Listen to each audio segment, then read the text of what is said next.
শ্রোতা বন্ধুরা, গপ্প গুনুর থেকে আমাদের আজকের নিবেদন লেখক অরিজিৎ রায়ের কলমে হাতছানি।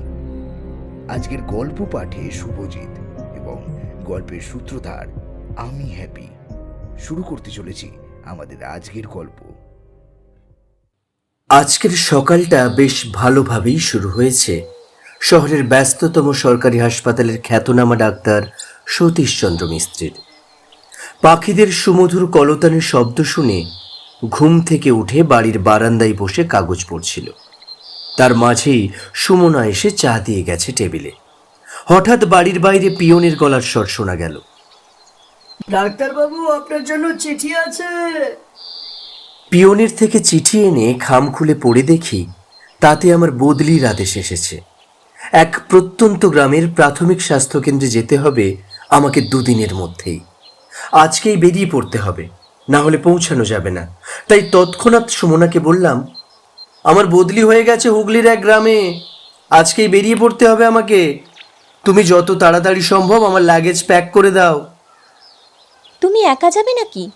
আমি যাব না। সুমনার এই প্রশ্নে সতীশের বেশ কষ্ট হলো। তা সত্ত্বেও সে বলল, না না, এখন না, আগে আমি গিয়ে গ্রামে থাকার জায়গাটা গুছিয়ে নিই, তারপর তোমাকে নিয়ে যাব। সেই দিনই বেলায় সতীশ বেরিয়ে পড়ল তার গন্তব্য নতিবপুর গ্রামের উদ্দেশ্যে। সতীশ গ্রামে এসেছে সবে মাত্র দুদিন হয়েছে। তার মধ্যেই বেশ ভালোই পসার হয়ে গেছে তার। আশেপাশের বেশ কিছু এলাকা এই ছোট্ট স্বাস্থ্যকেন্দ্রের অন্তর্গত, তাই অনেক দূর দূরান্ত থেকেও রোগীরা আসে সেখানে। আবার মাঝে মধ্যে সেও যায় রোগীদের বাড়ি। এখন আবার বর্ষাকাল চলছে, ফলে প্রায় ঘরে ঘরেই কিছু না কিছু রোগ লেগেই আছে। একদিন পাশের গ্রামের একজন রোগীকে দেখতে গিয়ে বেশ দেরি হয়ে গেল। তার উপর সকাল থেকে মুষলধারে বৃষ্টির কারণে আকাশ মেঘে ঢাকা, তাই সন্ধ্যার পর হুট করেই অন্ধকার নেমে গেল চারিদিকে। আর তার সঙ্গে সঙ্গে পাল্লা দিয়ে চলছে ব্যাঙ ও ঝিঝি পোকার ডাক। পাশের গ্রাম থেকে কোয়ার্টারে ফেরার ছোট রাস্তাটা বেছে নিল সতীশ সময় বাঁচাতে। কিন্তু ওই পথে একটা বড় মাঠ পড়ে। তার পেছনে তালসারি পার করলেই পৌঁছে যাবে সে তার নিজের কোয়ার্টারে। কিন্তু জায়গাটা বড়ই নির্জন। দিনের বেলাতেও লোকের যাতায়াত প্রায় থাকে না বললেই চলে। নিজের অ্যাম্বাসাডার গাড়ি নিয়ে সেই পথেই অগ্রসর হলো সতীশ। মাঠের কাছে আসতেই হঠাৎ করে গাড়ি ঝাঁকুনি খেয়ে থেমে গেল তালসারির সামনে এসে। বেশ বিরক্তির সাথেই সতীশ নিচে নেমে হাতে থাকা টর্চ লাইটটি জেলে গাড়ির সামনের অংশ তুলে ইঞ্জিনে কিছু হয়েছে কিনা বেশ ভালোভাবে দেখতে লাগলো। কিছুক্ষণ পর্যবেক্ষণ করেও কোনো গোলযোগ খুঁজে পেল না, আর নিজের মনে মনেই বিরক্ত হয়ে বলল, ধুর, আর ভালো লাগে না, এই ফাঁকা জায়গাতেই গাড়িটাকে খারাপ হতে হলো, জীবনের যন্ত্রণার শেষ নেই। ধুস। এমনটি ভাবছে, ঠিক তার মাঝেই তালসারির থেকে একজন বৃদ্ধ মানুষের মারাত্মক রকমের কাশির শব্দ শুনতে পেল সে। শব্দ লক্ষ্য করে সেই দিকে তাকাতেই একজন কুঁজো চাদর মুড়ি দেওয়া বৃদ্ধকে এক হাতে লাঠি এবং অপর হাতে একটি লণ্ঠন নিয়ে আসতে দেখে বেশ অবাক হয়ে গেলাম। বৃদ্ধের শরীরের অবয়ব বোঝা গেলেও তার মুখ দেখা যাচ্ছিল না। ফলে আমি ভাবলাম, এই নির্জন স্থানে এমন জরাগ্রস্ত একজন বৃদ্ধ, এই বৃদ্ধ কি করছে এখানে? কাশির দমক কোনো ক্রমে থামিয়ে ভদ্রলোক বললেন,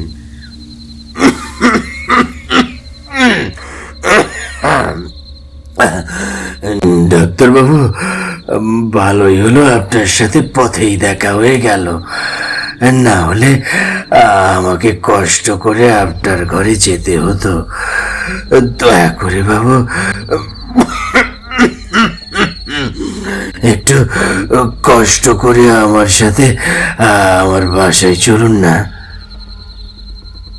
আমি বিরক্তির সাথেই বললাম, না না, এখন আমি কোথাও যেতে পারবো না, কাল সকালে স্বাস্থ্যকেন্দ্রে নিয়ে আসবে, এখন যাও তো, একদম ভালো লাগছে না আমার, মাথাও গরম হয়ে যাচ্ছে এই গাড়িটার জন্য। বৃদ্ধ আবার বলল, না বাবু, দয়া করে আমাকে ফেরাবেন না। ঘরে খুবই অসুস্থ রোগী আছে, একদম উঠতে পারছে না। আপনি চলুন দয়া করে, না হলে যে সে বাঁচবে না। দয়া করে চলুন ডাক্তারবাবু। অসুস্থ রোগীর কথা শুনে বৃদ্ধকে আর না বলতে পারলাম না। অগত্যা তার সাথে যাওয়াই স্থির করলাম। কিন্তু হঠাৎ করেই হাতে থাকা টর্চের আলোর জোর কেমন করে কমে গেল। মনে হয় ব্যাটারি শেষ হয়ে আসছে। তাই সেটা নিভিয়ে দিয়ে বৃদ্ধের সাথে লণ্ঠনের আলোতেই চলতে থাকলাম তার পথ অনুসরণ করে। বেশ কিছু সময় কেটে গেছে। হাঁটছি তো হেঁটেই চলেছি। তাই বাধ্য হয়ে বললাম, কি মশাই, আপনার ঘর কত দূরে আর বলুন তো? কতক্ষণ ধরে হেঁটেই চলেছি, আর আমার গাড়ি সেখানেই পড়ে আছে। কিছু ক্ষতি হলে কি হবে বলুন তো? আমার কথা শুনে বৃদ্ধ বললেন, এখনো বেশ কিছুটা পথ বাকি আছে বাবু, কিন্তু আপনি চিন্তা করবেন না। কথা বলতে বলতে কখন পৌঁছে যাবেন বুঝতেই পারবেন না। আর আর আর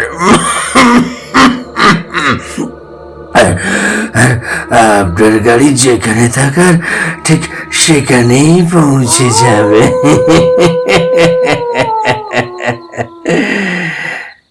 আচ্ছা বাবু, আপনি বিয়ে করেছেন?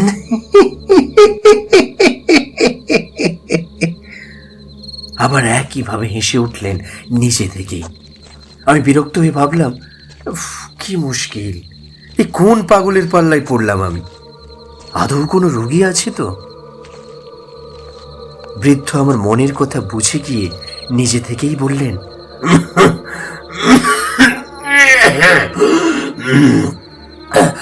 আমি আমি পাগল নই বাবু, আর আর রোগী নিয়ে চিন্তা নেই। চলুনই না একবার, ঠিক রোগী পাবেন।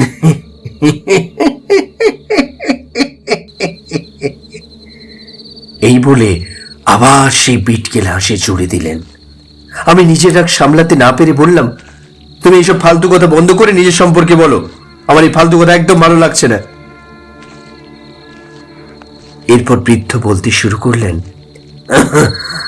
বাবু, আমি হলধর বিশ্বাস, বয়স্ক এক কৃষক।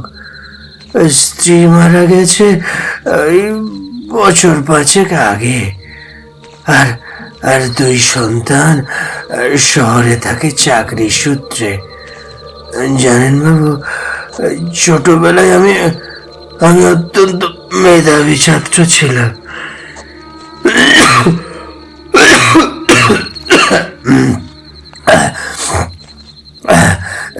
তখনকার দিনে 5 ক্লাস পর্যন্ত পড়েছি, কিন্তু বাবার সাধ্য না থাকায় তারপর আর সম্ভব হয়নি।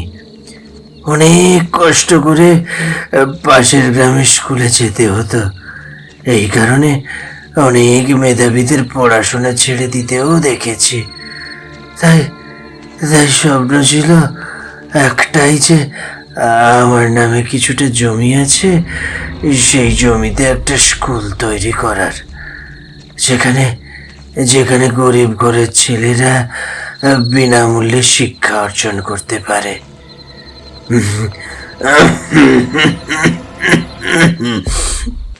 বাবু, বাবু, একটা অনুরোধ করব, দয়া করে আমার এই স্বপ্নটা সত্যি করার দায়িত্ব আপনি নিজের কাঁধে তুলে নেবেন। আমি আমি আপনার কিনা দাস হতেও প্রস্তুত আছি। হলধর বাবুর কথায় আমি কোনোভাবেই না বলতে পারলাম না।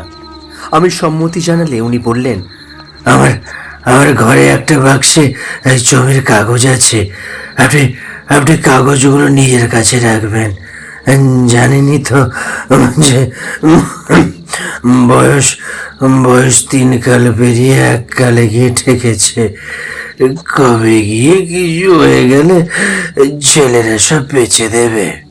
নানা রকম কথা বলতে বলতে এসে পৌঁছেছি হলধর বিশ্বাসের ভিটেতে। চারিদিকে পুরানো ঘর বাড়ির ভগ্নাংশ, ঝোপঝাড়ে ঘেরা বৃদ্ধ হলধরের নিজের ঘরের অবস্থাও তথৈবচ।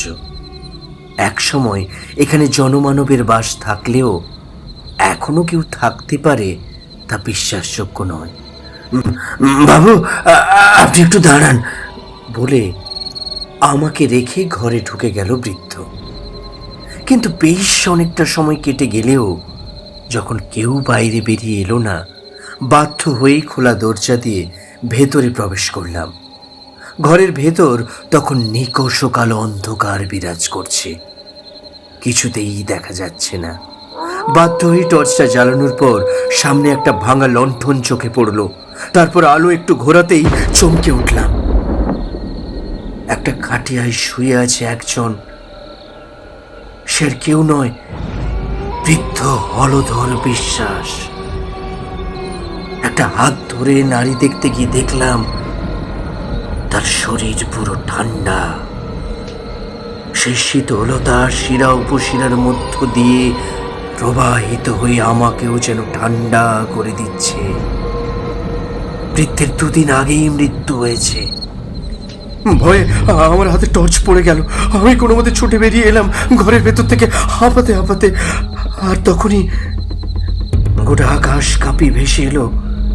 বাবু, ভয় পেলেন নাকি? আবার আসবেন এই গরিবের কুটিরে, আর নিজের প্রতিশ্রুতি ভুলবেন না কিন্তু, না হলে আমি আবার আসবো।